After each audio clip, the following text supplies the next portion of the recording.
everybody. This is Justin. Welcome back to I'm Your Aid Astrology. And today we have a special edition, and we'll be discussing the full moon, the super full moon in Virgo. I think a lot of you probably slept well overnight. The Sun and Neptune have been conjunct. I spoke to a lot of people last night going into the evening to wake up with a journal next to their bed to record their dreams, as I feel we'll have a direct connection to our higher awareness and more depth and vivid dream and imagination state. For those of you who could still tap into this energy, it's a great opportunity to get in a meditative place, a shamanic journey, if you have the know-how. There's a lot of messages waiting for you. I was speaking to someone yesterday on Facebook Messenger, and as I was talking to her about this, I just got this message that our guides are literally banging pots and pans, at this moment to give us support. Talking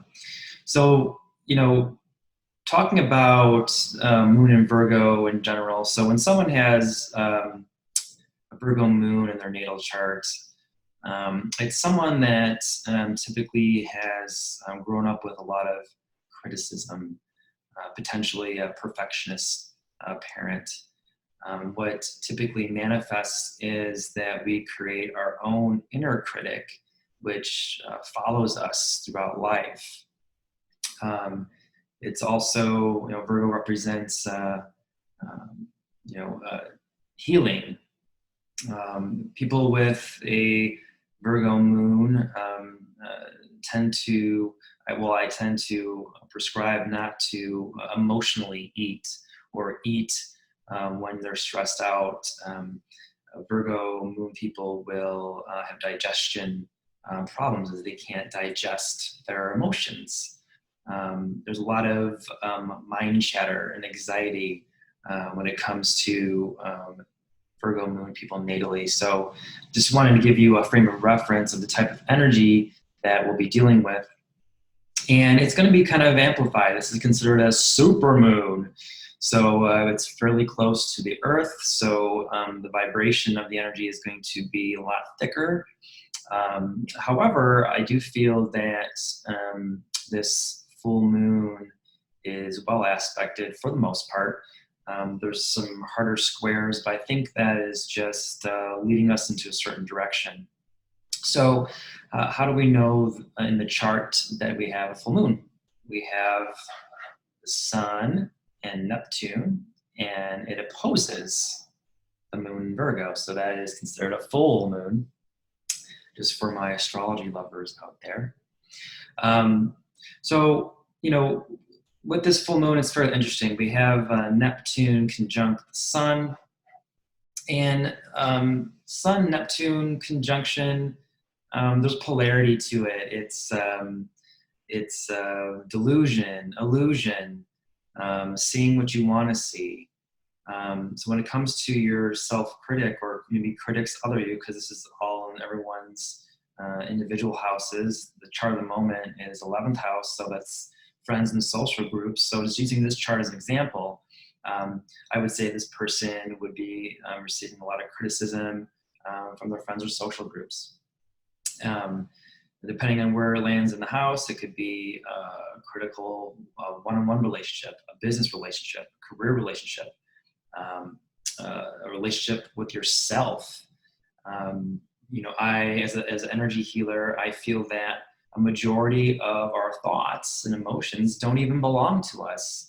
They are either thoughts and emotions of the past that are recycled based on triggers, or from an energetic standpoint, there is energy interference in this world. I call them critters. To the layman, most people will call them energy attachments. So early on in my spiritual education, my mentor, Ashley Stamatinos, taught me whenever I'm in a place of emotion, energy in motion, is to stay in the question and give it up to my higher self. And if you ever want the truth in any situation, whether it's with yourself or others, you always put truth before the question. So if I were to get a toxic thought, we'll call it, I would take a step back and I would say, truth, does this emotion, does this thought belong to me? And what is received back is either is light or a truth, or it's heavy or a falsehood. I don't believe in right and wrong. I think that is just a point of view. So even when you catch yourselves in these moments, pay close attention to yourself. With Neptune there, you know, is this, are these thoughts criticisms? Do they even belong to me? And you could just simply say, return to sender, or destroy and uncreate now with consciousness attached. And, you know, what happens with that is it creates a higher level of mindfulness. So you're more present in each moment. And I think that it'd be a really nice practice to harness at this time, because you know, we will be feeling a higher emotional state. We will be hearing more mind chatter. Another thing with this full moon is we have Chiron in Aries, and it's going to be squaring the nodes. So here is the South Node.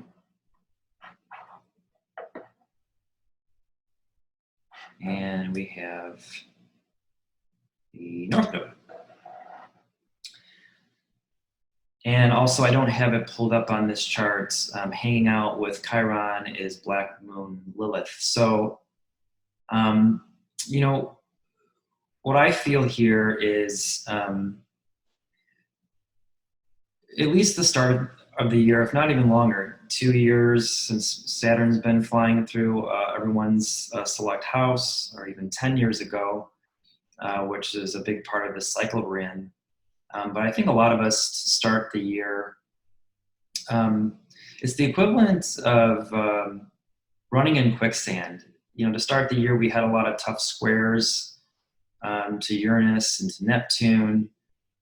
We had some tough squares last week with Venus and Pluto, Venus and Saturn. It just seems like a never-ending clusterfuck of chaos. And that's what it really just is on the surface level.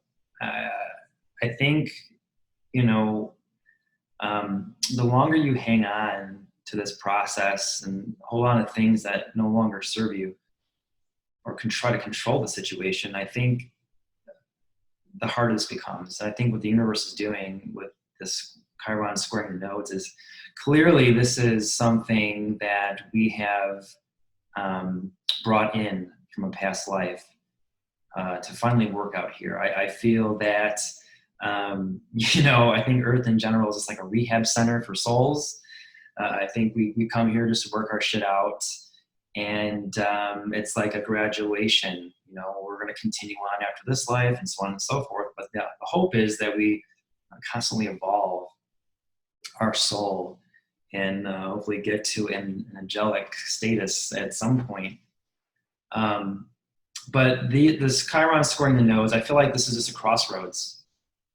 You know, are you really willing to let go and let God? Are you tired of feeling the way you feel? Chiron there in Aries, are you tired of feeling shitty with your self-worth? Some extreme cases, are you tired of suicidal fantasies? Are you tired of giving away your power? Are you tired of it?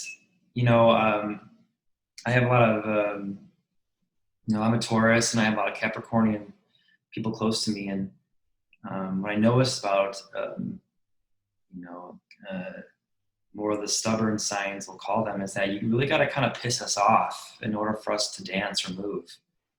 And I've had that in my own life. So, you know, with Neptune, where are you delusion of? You know, this fork in the road is pretty cut and dry. And we'll talk about Venus conjunct Uranus. Let me notate that while I have my thought. So here's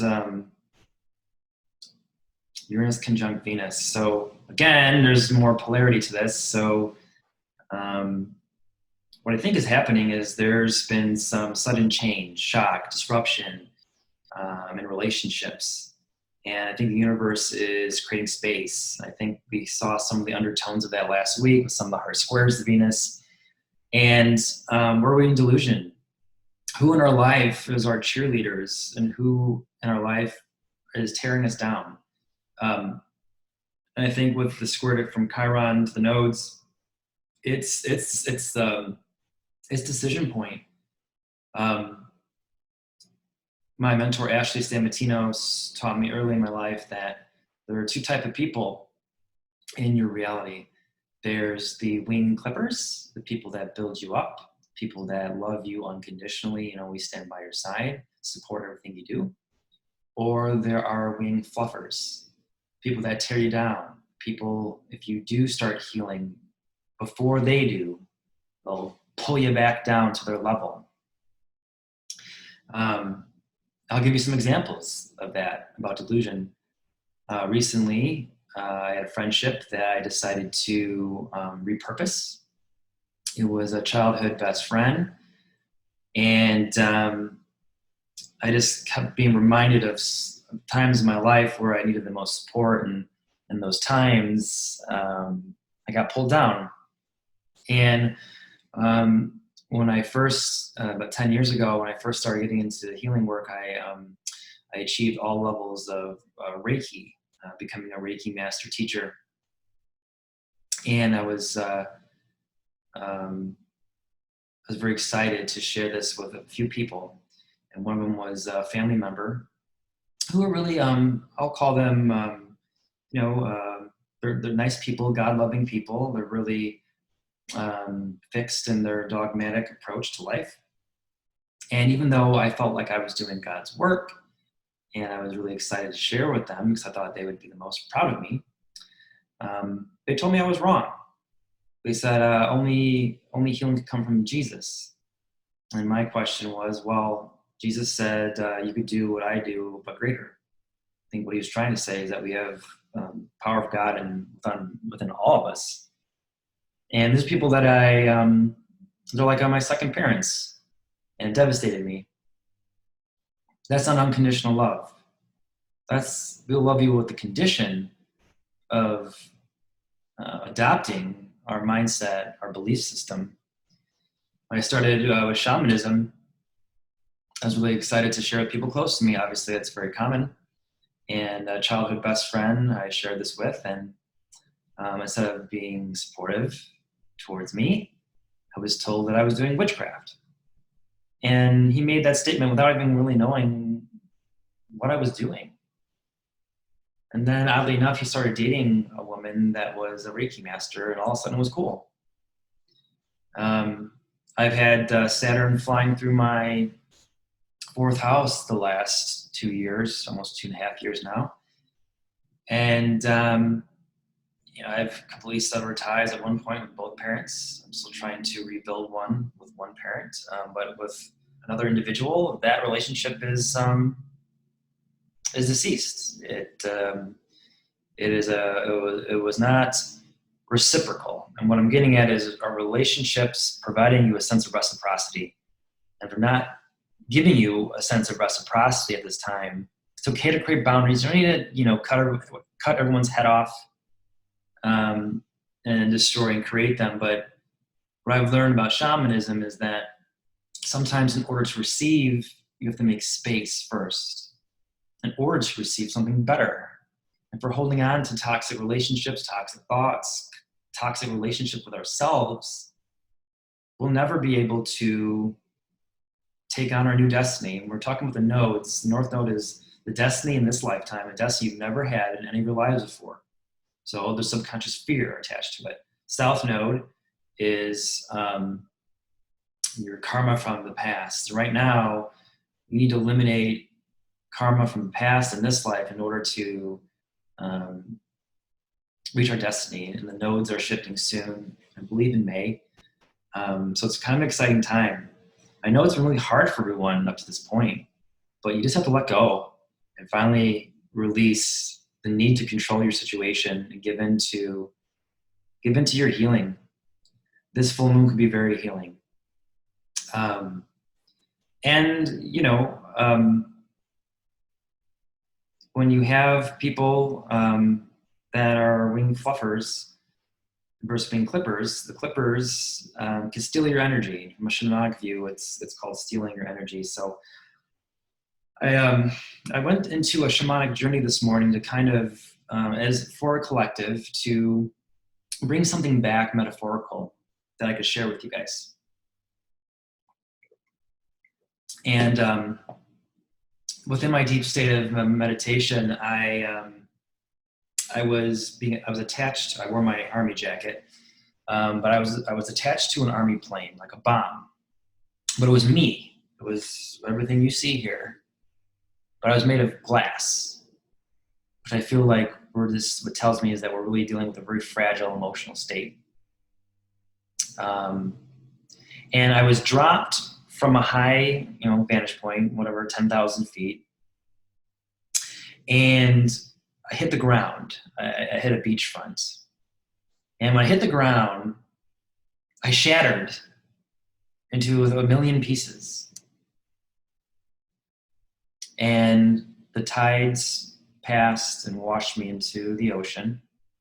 And I merged with the sand. And throughout the night, I started to regenerate. And I turned into a mud figure, which is all of our toxicity, this disease, this crap that we've been holding on to. And when the morning sun came up, it hit me in my third eye, and it melted all the mud away. And I was this transparent figure. And I feel like that's what we're all going through right now. Shamans would basically call this a spiritual dismemberment. Before I was allowed to become a shaman, I had to destroy and uncreate myself. So I could, basically, it's like Humpty Dumpty. It's being knocked off the wall. You break into a bunch of pieces and you have to put yourself back together again. And that's what we have to do. We have to break away the bad parts, the parts that give us pain. And when you do that, there's space to fill that. A wound is the place for the light to enter. So where we have holes in our life, we fill it with light. We fill it with love. We fill it with the highest version of ourselves. So, good news. Venus and Taurus. Thank God. Maybe I'm a little partial to this energy because I'm a Taurus, but Venus is well expected. It's in sextile with the North Node, and it's in trine with the South Node. So since it's conjunct Uranus, since we made space recently, we might have unexpected news, unexpected good news. I feel like with the sextiles and the trines, the nodes, I think this is liberation that leads to opportunity. And Mars is going to be sextile Neptune. I think we'll be finally motivated to heal more than ever. So I know it's been hard at this point, but I think we finally got a little bit of good energy. I think there's gonna be a big shift in energy in April and May. So I know, and it's kind of all gloom and doom and fear porn out in the media. It's more important right now to have us build a strong spiritual and emotional foundation. fear is generated on purpose. There's a writer out there that calls it loosh. And when you're in fear, that's when you're prone to give your power away. So remember, what you see out there, don't buy into the crap. Don't buy into the fear, because we're about to have a turning point. It's not always going to be easy. There's always going to be steps on the ladder, but there's hope. There's better times ahead. In my last Pisces video, Human in Pisces is just to give it up to God, know that there's something better, to have faith, and know that fate is changing. So there's going to be some unexpected opportunities, depending on where this lays into your chart. I know it's still retrograde. I think on the 16th or 17th, Mercury will move back into Pisces. So I think once we clear away the crap and this new opportunity kind of sparks us and gets us going, what this tells me is we'll probably be facing some hesitation. So use hesitation as a form of pause. You don't need to make any action. That's for the Aries moon coming up soon. But after the pause, the last reflection time, hesitation is not necessarily fear. It's just a pause. Reflect. Truth, is this opportunity good for me? Truth, is this opportunity, this direction in my life for my highest and greatest good? Is that light or is it heavy? Is it a truth or is it a false? I'll leave you guys with this. Use this Sun Neptune energy to tap into something greater. I mentioned this in other videos before, but in your mind, travel to a safe place. It could be a childhood bedroom, a fort you built as a child, a beach of your favorite vacation destination. Call on your guides, angels, ascended masters of the highest benevolence, and go to your place of power. See yourself how you want to feel. See yourself enjoy. See yourself in your highest excitement, in your highest passion, your highest place of your career. Use the mind, this mind chatter, use it towards your advantage. What you give energy to grows.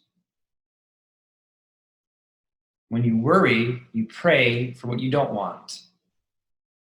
When you see yourself in your power, you bring what you want closer to you. From a shamanic view, we have everything we've ever desired in our life. We just need to pull it into form. After the 17th, we have a brief period where all planets are direct, all systems go, beam me up, Scotty.